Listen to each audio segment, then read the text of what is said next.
Hi, everyone, and welcome to our first Learning Analytics conversation of the 2022-2023 academic year here at NYU LEARN. This is an event series that started in person back in the day, but moved online in the pandemic, and we've had such wonderful attendance and interest from a global community. You can see in the chat people coming in from all around the world, Pakistan, Abu Dhabi, maybe not Australia at this time of night, but we will be recording the session for anyone who wants to check it out afterwards. We'll dive right in just a moment. I just wanted to say we are NYU LEARN, the NYU New York University Learning Analytics Research Network, and we're working hard to build the future of data-informed teaching and learning research. So learning analytics is certainly a very data-focused endeavor a lot of the time, but for us, thinking about the people and the needs and the students and the teachers and how all this comes together. Remember that we're working with advanced computational methods and educational data in the service of something very important, which is human learning and potential, and how to support the people who are engaging in improving it for themselves or for others. So you can get in touch with us via Twitter. You can check out old recordings on YouTube or reach out via email. We also have a website with lots more information about our projects, as well as a Learning Analytics 101 primer for those of you looking to learn more about the field. Again, we've got a couple other exciting conversation series coming up this semester. We're having one on data, dance, and dashboards, and we'll be sending an announcement out soon. But also we wanted to put out an invitation if there's ideas you have of other sessions that you'd like to, topics you'd like to hear different experts talking about, please reach out at this URL and send us your suggestions. And the nice thing about the conversation series is there's never just one thought or opinion or perspective. There's several different ones, so you can hopefully get a chance to see many different ideas.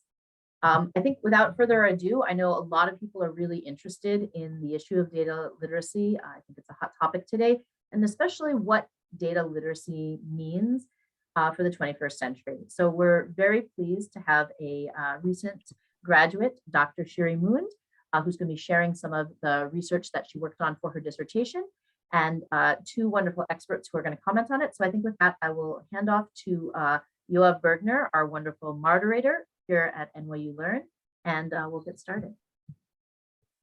Thank you, Alyssa. Hi, everybody. I'm Yoav Bergner, colleague of Alyssa's and core faculty member at LEARN. I'm not going to use up a lot of your time by having me talk. I just want to excitedly introduce Shiri Mund, who was my student, graduate, and now Chief Content Officer at Lifelines. She's going to kick off the topic.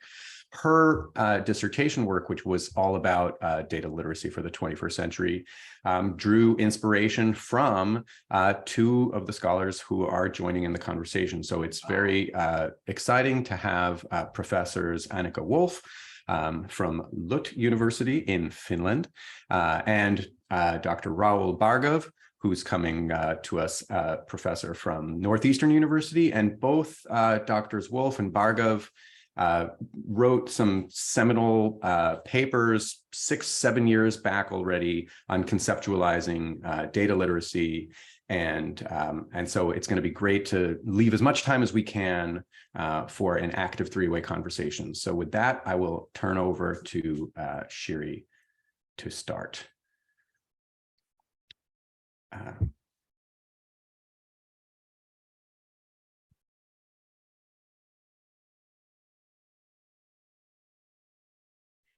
Thank you, Yoav, and thank you everybody for joining, and especially, as Yoav said, to Rahul and to Annika, who were incredible inspiration for my research. It's great to have them here as well, and excited for the conversation.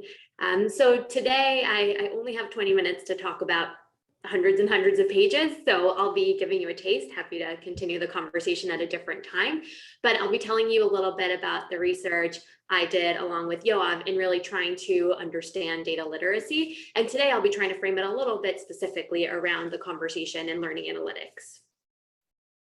And so I want to just start briefly with this image, which came out kind of early on in COVID, which is when I was starting to do my work. And as you can see between the yellow columns, there is a green column showing the jump in tests per million citizens from Brazil to Argentina and Argentina to the EU. And the way that the scale here was manipulated to show kind of a minimal increase between Argentina and the EU is almost comical if it weren't sad, because it was right at the beginning of COVID and because this is what people are seeing on TV. And I'll just show you one more. This is from a US news outlet, and it's showing the pie chart of COVID worries, and the Twitter tag, which speaks for itself, is that in the US, pie charts are even bigger than 100%. And so this just helps set the stage of when I was thinking about this project, and how the need for a data literate citizenry continues to become more and more apparent. And then I want to set it in the context of learning analytics as well. Learning analytics is all about the production, the consumption, and the understanding of data.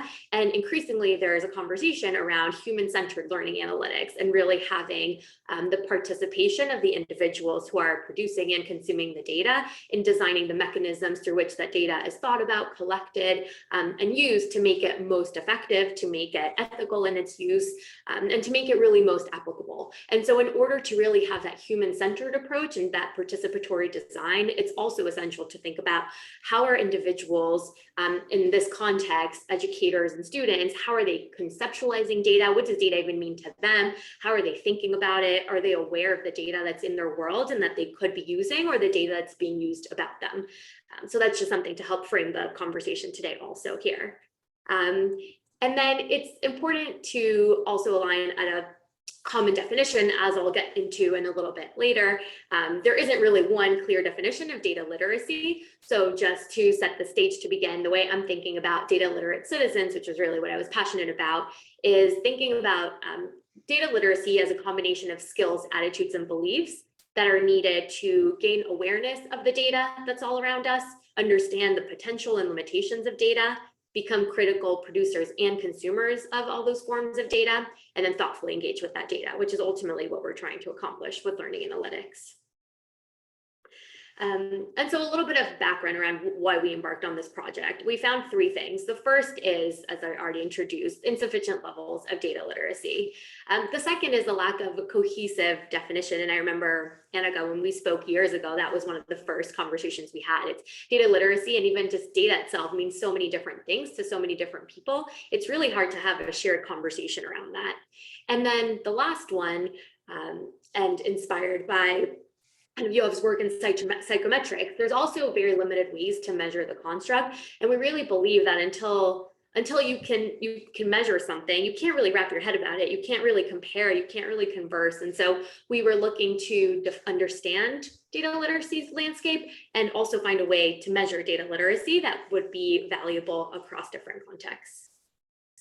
And as we were doing the initial literature review, I came across this wonderful paper by Jaber from 2018 that looked at different data literacy perspectives. And the contention was that the research community is really aligned around two camps, either data literacy as competency or as empowerment. And I ended up adding a third one from my reading and research, which was data literacy around resource of information. And so there seems to be kind of one branch that's really thinking about data literacy as a competency, as a skill set, as data analysis, and that usually descends more from the tradition of statistical literacy. There's a second camp that's really thinking about data literacy as empowerment. So are we aware of the data that is being collected about us? Are we aware of how we can make use of that data, how others are making use of that data, and the agency that we have around that? And often the empowerment perspective descends more from a theory of kind of the critical engagement with data. And then the resource perspective descends more from the library sciences, information sciences, and it's really around thinking kind of like the practical, what is data? How do we structure information? How do we use that information? And so these are three different perspectives on data literacy that are being researched, that are being taught, but they weren't quite in conversation with one another. So this is something we wanted to explore as well. And so the purpose of the study, as I mentioned, was to synthesize the definition, to explore the perceptions of data literacy across cohorts. So we ended up looking at middle school students, high school students, undergraduate students, and then adults in a variety of disciplines, and design an instrument that can be used to measure data literacy in adults specifically. And so I'll jump into the qualitative study first. This was a mixed method study. So we started with the qualitative, and we used a semi-structured protocol. We conducted interviews via Zoom. It was the height of COVID. They were 30 to 60 minutes in duration. There were 19 participants divided across the 4 cohorts that I mentioned. And in the analysis, we use a combination of deductive and inductive procedures. And the reason we did so is because we had some hypotheses of frameworks that we were looking for. So as I mentioned, the 3 perspectives on data literacy were a lens through which we were trying to understand the conversations that we had with the 19 participants, but we were also looking to see what organically emerged from these conversations in terms of how participants thought about data, how they interacted with data, any fears, any misconceptions. And we ended up consolidating around 350 codes into 7 code categories. Again, this is a high-level overview of the analysis. I'm happy to talk a little bit more. Some of the questions included things like, what do you think of when you hear the word data? Are data good, bad, or a combination of the two? What does the term statistical significance mean? So we were trying to get to all those 3 data literacy perspectives and keep it pretty high-ended. So I want to talk a little bit about the key trends that emerged across the 19 participants in these conversations.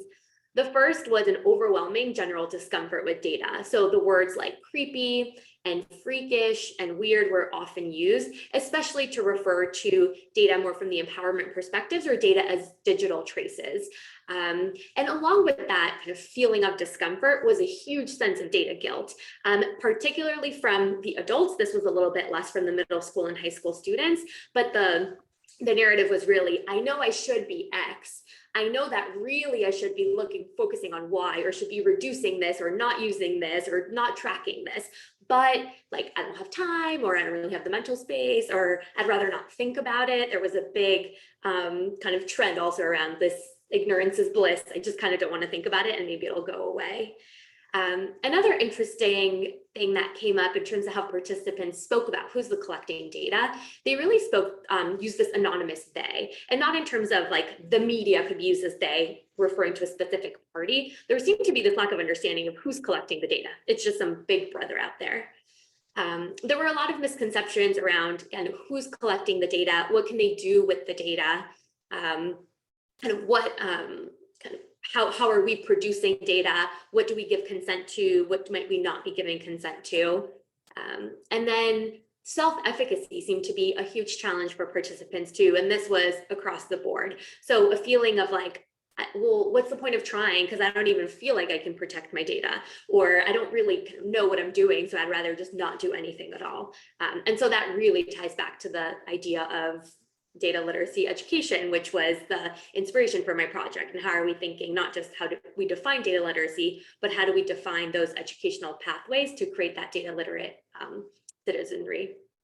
And then the last trend that emerged in connection to that, those 3 data literacy perspectives that I defined in the beginning around competency, empowerment, and resource, is that although a lot of more recent literature and research is really focused on that empowerment perspective and how are we strengthening individuals to have ownership over their data, advocate for what they want and don't want collected, and take control, most of the way individuals are thinking about data, especially as you can imagine for students, it's charts, it's graphs, it's statistics.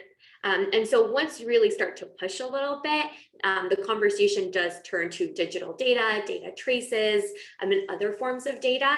But the initial way that individuals are thinking about it and really learning about data is from a more kind of scientific method and traditional statistics perspective. And I'll loop back around at the end to really talk about some of those implications.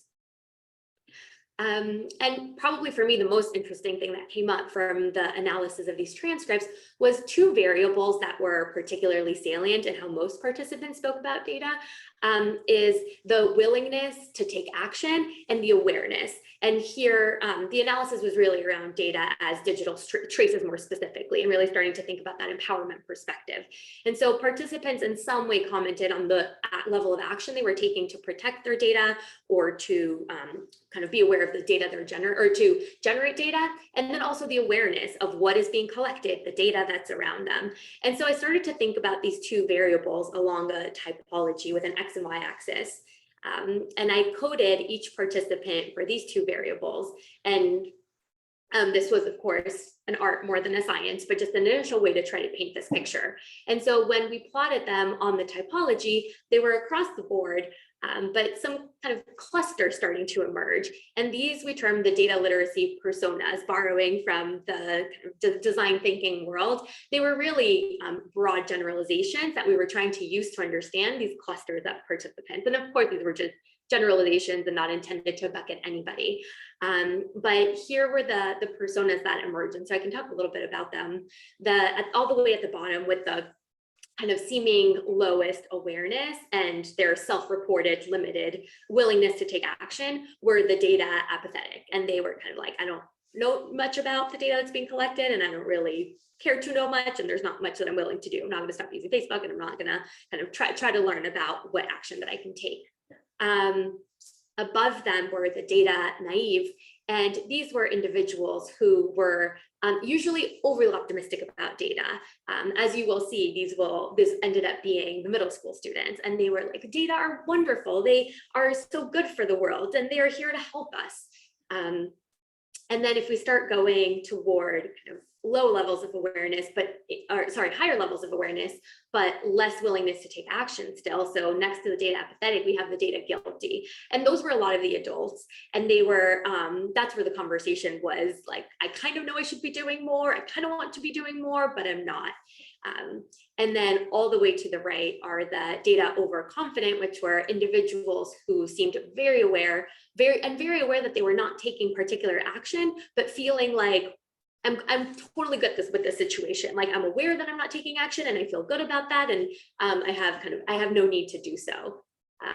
And there were two quadrants when we initially started creating this typology that we didn't necessarily think would be populated. So one is the bottom right, which is the data overconfident. We thought it would be more challenging to find individuals with very high awareness, low levels of action, and yet there were a few participants.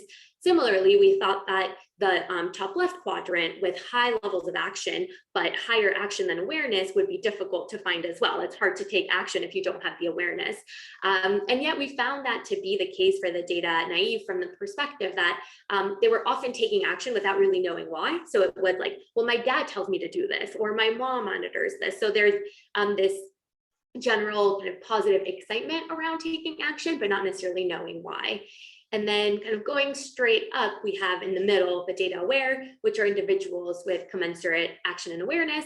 And then this is more the hypothetical persona. That's what we're all trying to accomplish through data literate citizens, or the data guru, who's very aware of their data footprint, the data that they're producing, the different opportunities to use data in a positive way. And they're also taking action to protect the privacy to the extent that they want to, and also to really leverage their own personal data for their benefit and the benefit of others. And so this is just kind of to show these are 7 different highly generalized personas. And I alluded to this briefly, but when we started plotting the participants by age group or by cohort that we interviewed, as you can see, there are pretty clear clusters as well. And it's interesting to see that middle school students, again, are clustered around the data naive. And the high school students tend to cluster around the data apathetic, which from a developmental perspective might not be surprising as well. And then I'll talk a little bit about the quantitative study, and again, happy to go a little bit more into methodology or results. But the way we were thinking about creating this instrument, we first started by creating a blueprint with a list of what are all the things that ideally we would want a data literate citizen to know. And it was a list of learning outcomes or objectives. And to match each outcome or objective, we wrote a series of items. We then tested the items one by one. We did some cognitive testing and user testing. We did a pilot deployment, we did a full deployment, and we did a confirmatory deployment. So there were 3 different deployments that we did, and I'll talk about those a little bit in a second. And the instrument was comprised 3 different parts. So we were really thinking about data literacy, both as a set of skills to really match that competency perspective, and also as a set of attitudes and beliefs in line with that empowerment perspective as well. And so we wanted to look at those a little bit separately. And then there were some demographic questions at the end as well. And the analysis consisted of some classical measures when we had initially the pilot data, just to look at, for example, the average score and responses. And that actually ended up being very informative because initially the questions were ended up being too difficult. So I'll get into that as well. We did an exploratory factor analysis to really try to understand how many factors were showing up in our data. We use item response theory to do an item analysis, which I'll get into in a little bit as well, and really try to understand kind of the predictability of each item and how all the items work together. And then we evaluated the model. And so I'll show these three charts of the data collection from the pilot to the deployment to the confirmatory. Because we used three different samples, essentially. At first, we were using a snowball sample due to resourcing. And so it was just done through word of mouth, friends of friends of friends, Twitter, email distribution lists. And the mean score for specifically the skills assessment part of the instrument was 11.9. Halfway through that process, we were able to secure a grant and use a Qualtrics panel to increase our response rate. Or the number of responses, sorry. And so that deployment ended up being partially word of mouth and partially the Qualtrics panel. And the mean score decreased in half to 6. And then the final confirmatory deployment was only using the Qualtrics panel, and the mean was even lower. So we both faced the challenge of having questions that were initially too difficult because the snowball sample performed well on them, but the Qualtrics panel did not, but also really thinking about why did this happen? And that's a limitation of the study and something to continue exploring. So is it that Qualtrics panel is representing a totally different population, or is it that initially the individuals who participated in the snowball sample were more conscientious, more motivated, and willing to spend a little bit of time in a way that anonymous panelists were not? And this is something just more broadly to think about from a methodology perspective as we continue to iterate on this instrument. And what we were really trying to answer with this instrument is the question, is data literacy, as measured here, a unidimensional construct? So is it one thing or is it many things? And there were three different hypotheses that we could have. Data literacy is one thing. So the skills, the beliefs, the attitudes, it's really all one thing. And that's something that the IRT model would show, that this is a unidimensional construct. We also thought about the perspective that this is actually a multidimensional construct, and they're different things. So data literacy isn't one. And then maybe there was something in between, like there's a general construct, and then there are sub-constructs that explain some of the variance, but not all of it.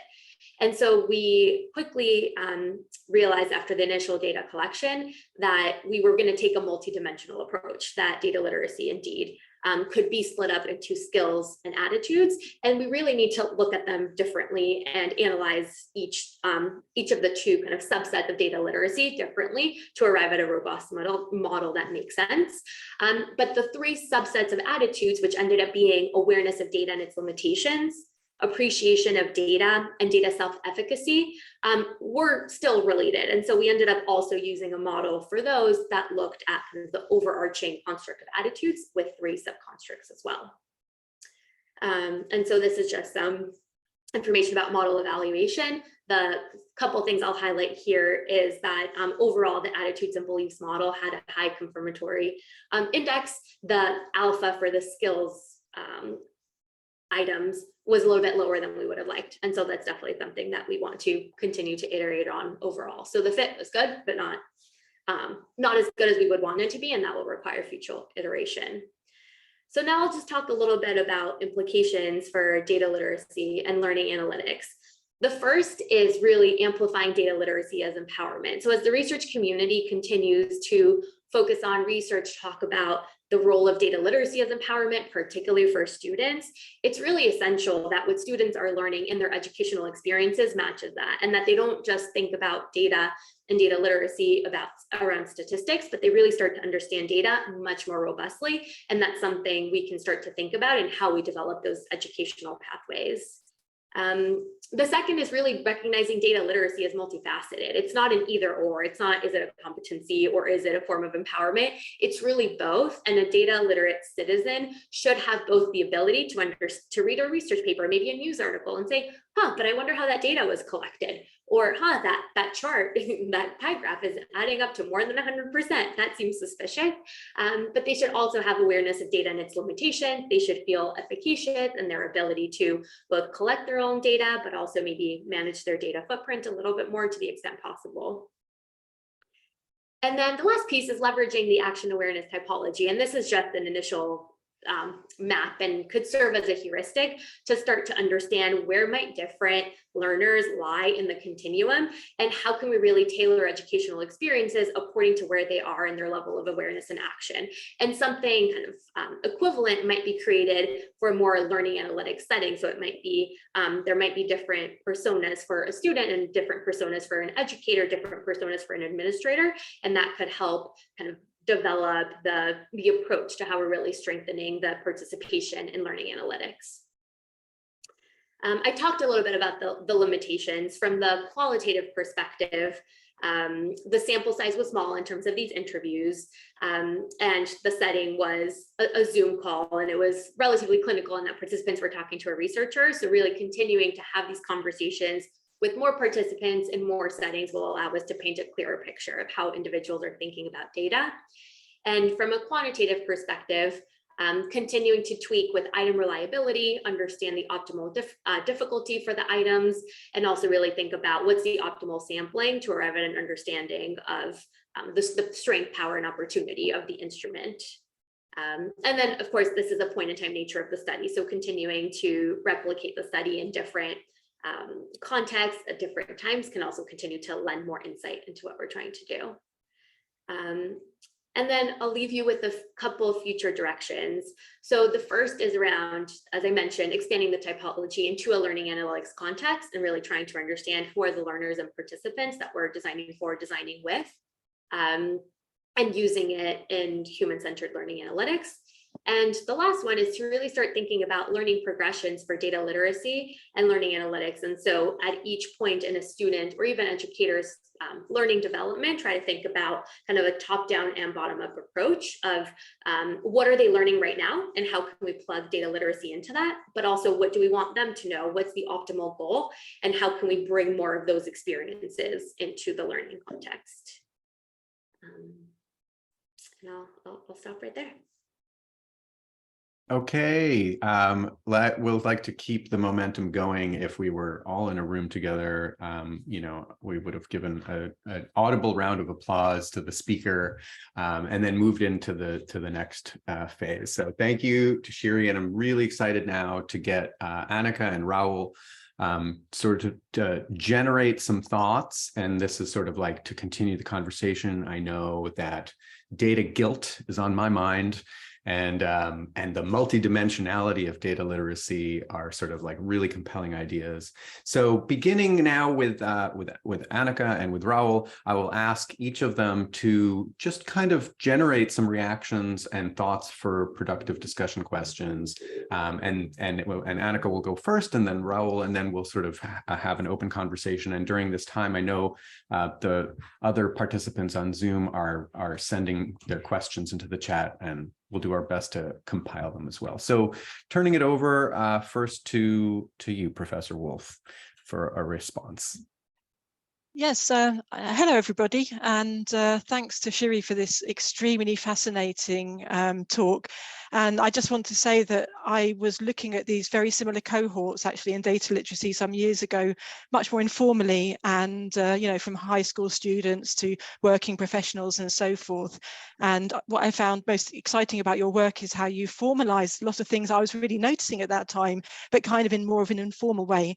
So it's been really interesting to see how you've approached that, and the findings I think are extremely interesting in terms of data literacy.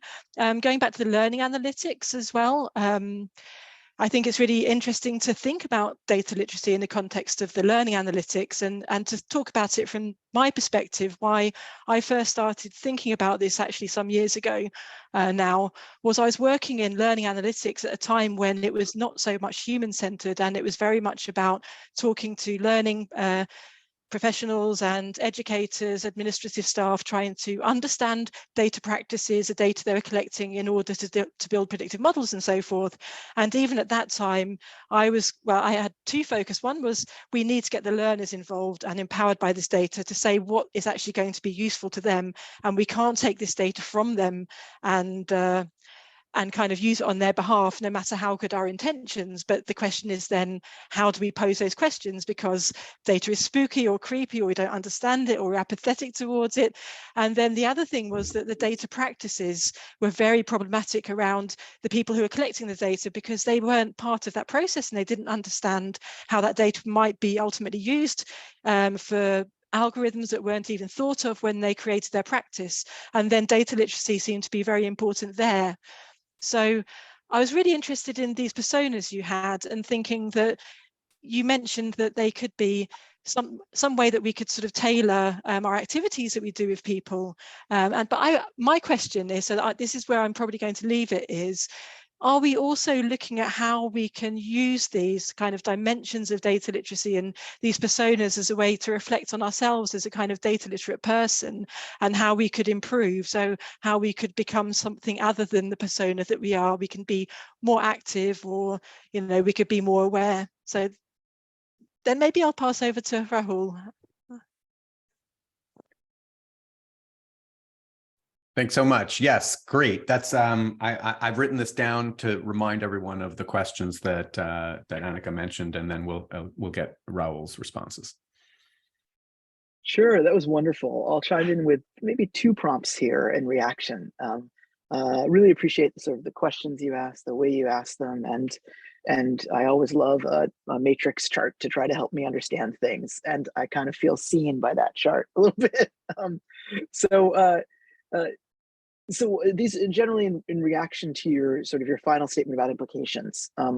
One is, I want to respond to your statements about how data is introduced in young settings for learners, and just really echo and amplify this question of introducing it with sort of a science, math, statistics background, which is where these practices emerged from, versus introducing it with more of a civic focus, which is where the practices are being applied now.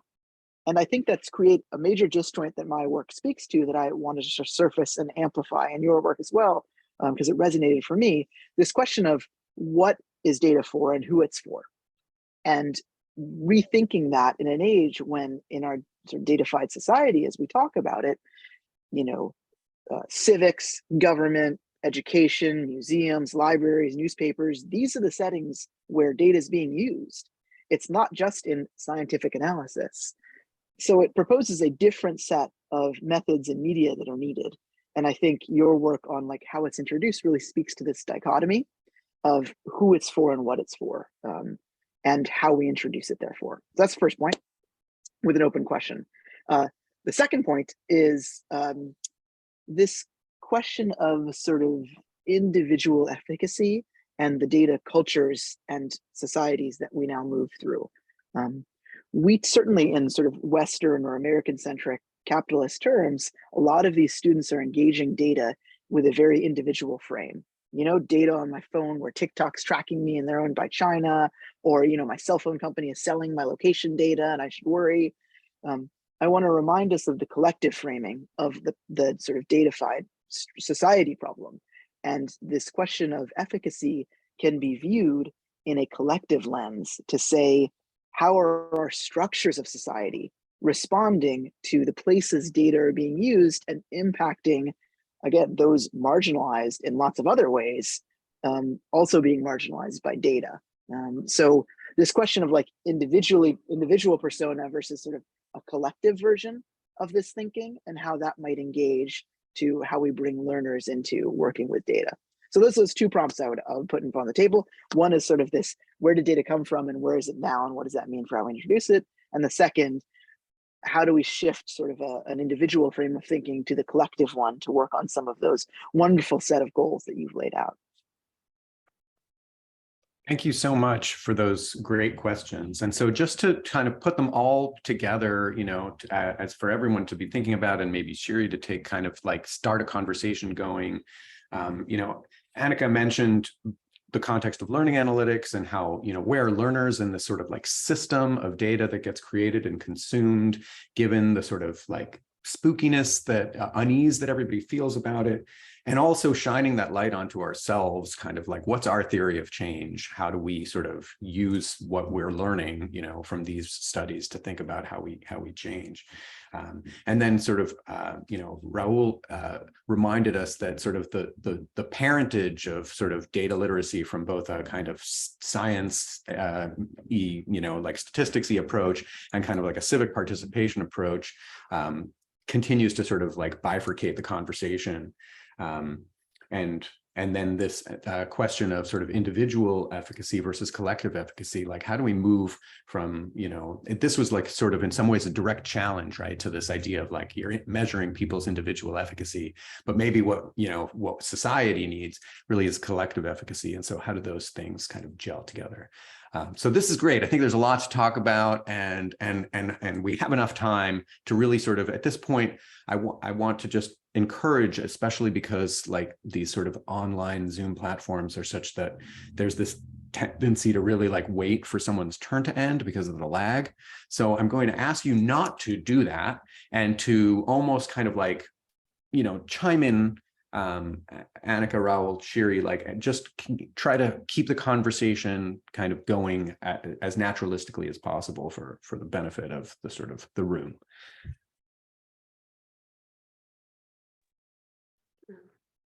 Sure. So I think those were all wonderful kind of questions and responses. So thank you for that. I think Rahul, what spoke to me most about what you were saying is that question of kind of for whom is data being collected, where, and then where is it used, and really thinking about the different context of data. And that bifurcation you described around kind of the statistics class versus the civics class is really that tension we saw in the literature around the competency versus the empowerment. And so that's a lot of the thinking and ultimately advocating that we were doing. And that's why we were trying to bring it together in one instrument to say it's not one or the other, it's both. And designing those educational pathways should really be, as you described, data. We can think of data literacy as part of every aspect of the curriculum. So it's not just that in students, in particular middle school and high school students, but even college students, their reaction to like, how do you think of data? They all said charts and graphs because that's what I do in my science class.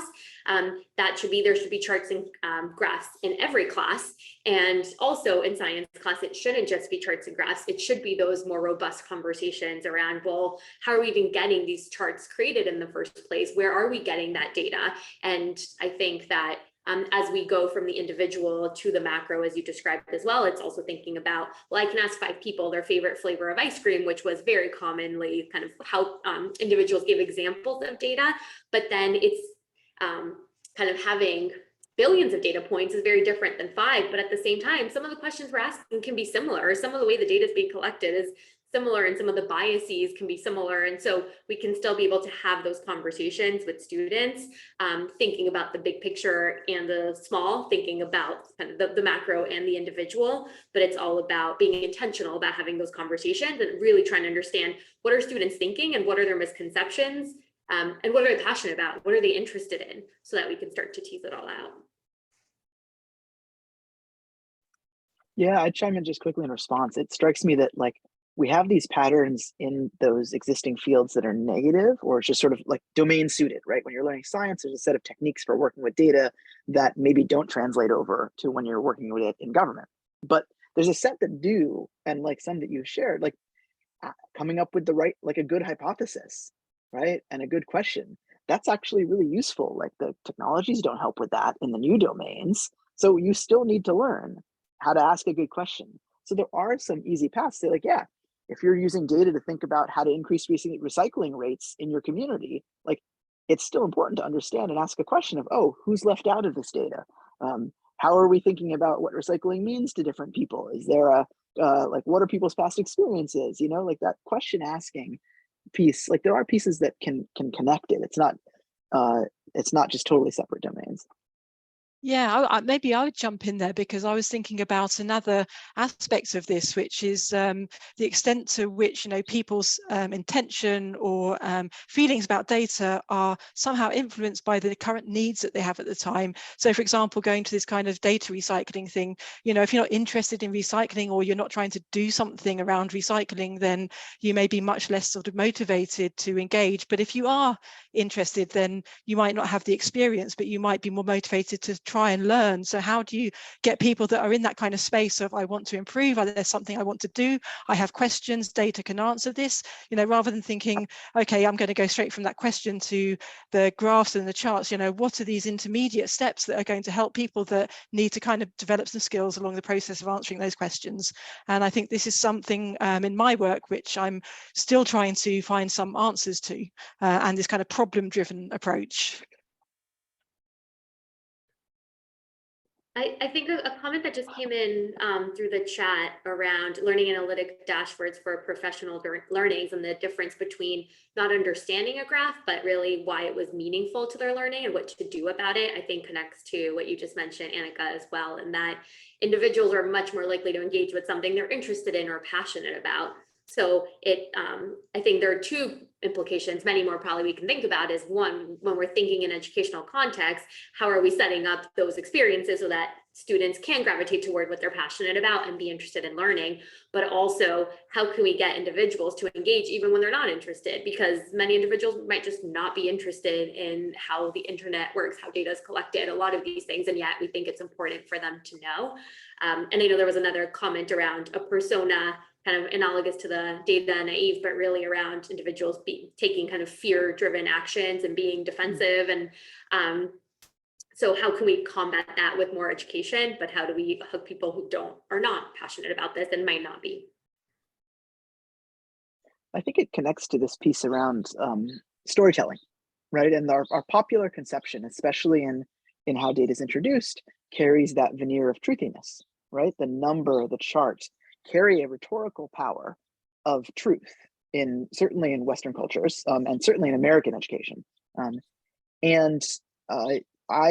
I'm working with younger groups of learners in K-12 settings, like I just push really hard on that, and one of the ways I do it is by talking about, and it's a little bit easier in Spanish because the verb contar, which means to count, also is used to mean to tell. Right, so contar means both of those in Spanish. It's like in American, in English, account is probably the closest analogy. So the point is to argue that the act of producing data is in fact storytelling from the very first point. And when I introduce that, I find that barrier of like, oh, I can't work with data, it starts to be chipped away at a little bit. It's like, oh yeah, well, your scientific observation or your survey collection has a set of assumptions built into it. Maybe one is around whether your sensor was calibrated, and the other is around how you didn't talk to homeless people in your survey. But like, it's the same idea. And as soon as they start to sort of pull apart that veneer of truth, of truthiness, then I can get people engaged on issues they care about. Because otherwise there's that big fear, like, oh, I don't do data. But like, can you tell stories about your work with information? Like, yeah, a lot more willing to try something like that. But I find that when I use the language of data, tons of large groups of people are scared away. Yes, this is a big problem, but I think that this is something that I completely agree with Rahul, that storytelling is extremely important, that moving away from this kind of view that data is objective, I think that's part of the reason why there is this big barrier over data. That's also something that I do in my practice. I try to talk about subjectivity of data, potential bias inherent. Again, as I said, like from the moment of its collection, this bias is somehow built in. And then I think in that regard, there's something that is quite important, are the dialogues that people have and this kind of participatory approach to making sense of data, so that, then you can uncover that even in making sense of data, you can tell different stories based on your interests, your assumptions, your background knowledge, and you don't always come to the same conclusion. And I think challenging that kind of objectivity is an important part of data literacy. And something that is often ignored when we think that we have to teach people how to interpret this graph or how to visualize this data. And it's like, no, it's much more than that. It's about how to make sense of it in the context of your own experiences, how to reflect on those biases, how to discuss it and bring other points of view into it, and so forth. Just to mention one thing we've been experimenting with recently, which I'm not suggesting is the way to do all data literacy, but we've been actually doing embodied approaches and data drama as a way of getting people to take a step back and actually imagine themselves through different roles and imagine themselves as different people within those data sets. And that's been quite effective of also taking people away from their own interpretation of data and thinking about what else could be there. That's really, really cool. And I think both things very much resonated in our data set. The first around objectivity, and it was so common for individuals to say, well, it's data, therefore it must be true, and conflating fact with data, with information, with truth, especially among the younger students, but just in general. But the second is really around how if you really start to draw from people, they really start to have a broader conception of data. It just took a while to get to that in conversation. So when we initially asked, what do you think of when you think of data, which was the first question, they often said charts and graphs and scientific information. But as the conversation continued to evolve and I asked things like, well, how do you use data in your everyday life? All of a sudden it was individuals saying, well, when I'm using Google Maps to understand like what time I should leave to get to school, and I try to leave at a different time every day. And it turned out even middle school students were doing like pretty robust data kind of analyses and a collection and approaches just in their minds, but they weren't aware of it. One individual who was probably 11, she said, well, when I cook, like that's data because I use recipes and that gives me different information and I test different things. And so I think for a lot of individuals, like it's there and it's in them, but it's about using the stories like you're describing to draw it out and make them realize all the ways in which they're already engaging with data. So Yeah, I have oh, sorry, go ahead. Oh, no. Well, I mean, I'll put this out there, but don't feel that this is the thing you need to say instead of what you were going to say. I had a provocation that I wanted to put to the three of you, because I feel like in the context of the learning sciences and learning analytics, there's kind of like tensions between sort of post-positivistic stances and socio-constructivistic stances. And we've heard about, storytelling, and then we've heard about collective sense making, and that made me think about collective storytelling. And so my provocation is there a danger as we sort of try to expand the participation of people in conversations about data, that when we get into collective storytelling, we also get into kind of collective myth making and sort of like, well, we have our data to support what we believe. And, what was the quote, like alternative facts, came up in the past. So is there a risk of sliding into something where we sort of want to expand the dialogue, but it kind of devolves? So that was my provocation with respect to storytelling and collective storytelling. But Rahul, maybe you want to respond to that, or Annika. Well, maybe I can jump in, because that really resonated to things. I've been asked this question before about my approach. And of course, then once you start saying that everybody can participate, then the mind automatically goes to, these situations where people are misinterpreting or these alternative facts. But I think when we look at science communication, a lot of what happens is that data and evidence is hidden from people, and to a very large extent, people are making these decisions based on these kinds of push narratives, but without any real understanding of how they can understand this for themselves, work it out for themselves, how they can get the data. That tends to be quite hidden and in the domain of only a few people, and this really speaks to data literacy. So I don't think we should be saying, no, people shouldn't tell stories of data. I think it's really important for these reasons that by the collective voice, we can push towards a more kind of consensus point of view, and we can understand the nuances and potential biases. But I think we need to make sure that people have the skills to look deeper than just, okay, I'm going to believe this or I'm going to believe that. So that was my response.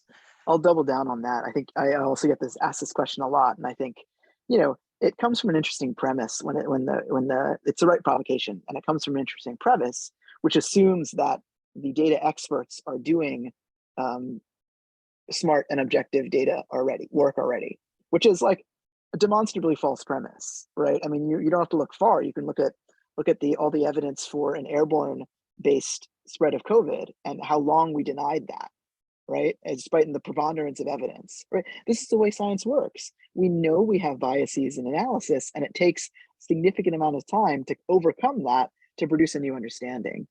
So we're always telling ourselves stories with data. It's just a question of who gets to, and that's a question of power. So in my understanding and sort of the work that I do, I try to say, well, look, you know, we're telling these stories anyway. So everybody who tells these stories is coming from a different perspective. Your goal as a critical reader is to understand that perspective, so that you can place it in context with other perspectives. Data and charts, like people that push misinformation. I study this a lot because I work in journalism and media and communications. There's all this great research about how charts are used just as much by people who are trying to push together and push forward evidence that there isn't data for, as they are by the people who have data. Like that rhetorical tool is already used as a way to convey and convince people, because everyone recognized the power of it. So this isn't some new thing where it's like, oh, now other people who aren't approved experts can use data. That's already happening. It's already been happening for years. So let's help people figure out where they're coming from, the story they're telling, and be able to contextualize stories that they see around them. And that, I think, is empowering more than anything else. So I tend to not be concerned about this. Like, data's already weaponized, has been weaponized for a long time, has been a tool of power for a long time. So these aren't really concerns that bubble up for me in an age of misinformation and arguments over reality and brittleness and things like that. But it's the right question to be asking. I appreciate the provocation. I think two distinctions that come to mind for me is there's the story of the data, of where it came from, of how it was collected, of how it was analyzed, and then the story that we are trying to tell when looking at data. And I think both are really powerful for learning analytics in particular. And I think for me, it does cause a little bit more concern than I'm hearing from you, Rahul. And I think maybe one potential mitigator is just bringing awareness to the fact that it's all a story. Like, there are so many stories and we create our own stories too. And on the one hand, we want to be empowered by our story and understand our story of data. But on the other hand, be aware that like there's a lot that we're missing because we're only one perspective or we're only one filter. So I think maybe that's a way to also encourage everyone to keep things in perspective, to be very aware of the collective story, but always be aware that it is a collective story and that we're probably missing something always. Yeah. No, that resonates for me. I think this is a big piece missing in most of the early data science education programs that sprung up, was like centering the question of ethics and power. And in all the work I do in that space, I try to center that set of questions. And that's because I think it came from fields that don't have a history of sort of centering those questions of ethics and power and things like that. So it came out of, statistics or computer science or the battle about who owns data science in higher ed and in professional settings. It's not from communities that have a rich history of engaging those questions. And I think that's why I think you're right. Like, those need to be center.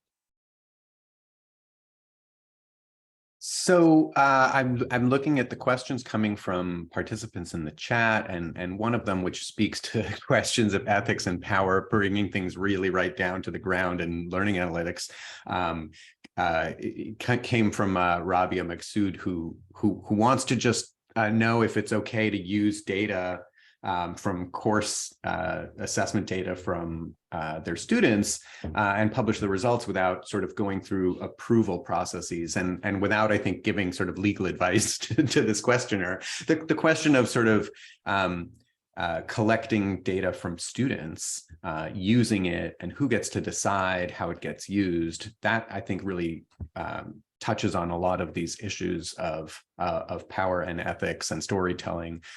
So maybe we can give that a 2-minute treatment and then say we'll need to schedule another conversation to finish it. Annika, do you want to speak to that? I can definitely answer to that. I think that when I first started doing learning analytics, ethics was not talked about nearly enough. And there certainly were a lot of examples of people with the best intentions trying to take this data and do interesting things with it. And the students didn't even necessarily know. And this conversation in learning analytics now has moved on a lot more towards transparency, towards, I mean, especially in Europe, when we have GDPR, it's a lot more problematic these days to do things without having to, consider these kind of data protection aspects. But I would say that there's still a lot that needs to be done in terms of not just being aware of the ethics, but actually putting that data and those decisions about what's done with it into the hands of the students themselves. And that's where I would like to see this go eventually, because of course it's interesting data to the administration because they want to retain students, and it's interesting to teaching staff because they want to retain students. But I think it's more important and empowering to the students themselves, and they should be the ones deciding how they want to be managed through this process. Yeah, I think I'll chime in there. In the US, higher education norms, data collected in the regular course of teaching is exempt from, needing specific permissions to be used in aggregate in publications. So in the US, there's a set of rules that in sort of research institutional review boards exempts that type of data and allows you to publish it. And it's interesting. My practice, of course, is to say, hey, if I'm taking photos in the classroom or if I'm doing data collection in the classroom, I will say the intention is to use this for research purposes. And I try to make it clear what that is in aggregate, so I always try to give that disclosure, but I do not need to get permission to use that kind of data in a higher ed setting in academic outputs. But of course that varies by region and culture.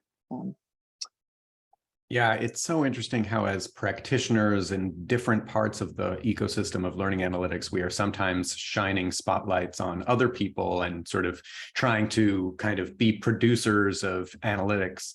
And in this conversation, we're shining the light on ourselves as sort of what is our role and our fiduciary responsibility, our ethics, and the story that we tell, and how does our position of power play a role in that? I'm very aware of not exerting too much power on people's time. It is 1 o'clock, which is exactly when we were supposed to stop, and I think we should stop. I just want to very, very graciously thank Annika, Professor Wolff, and Rahul, Professor Bhargava, for joining this conversation, responding to Shiri. Thank you, Shiri, for coming back and continuing to share insights from your dissertation work as it affects maybe your new career. We'll have to hear some other time. So that's it. Big round of applause to everybody. It was short and sweet. It went by. I want to hear so much more, but everybody's got their things to do. So I would hope you'll come to future Learn events. Stay tuned and keep in touch.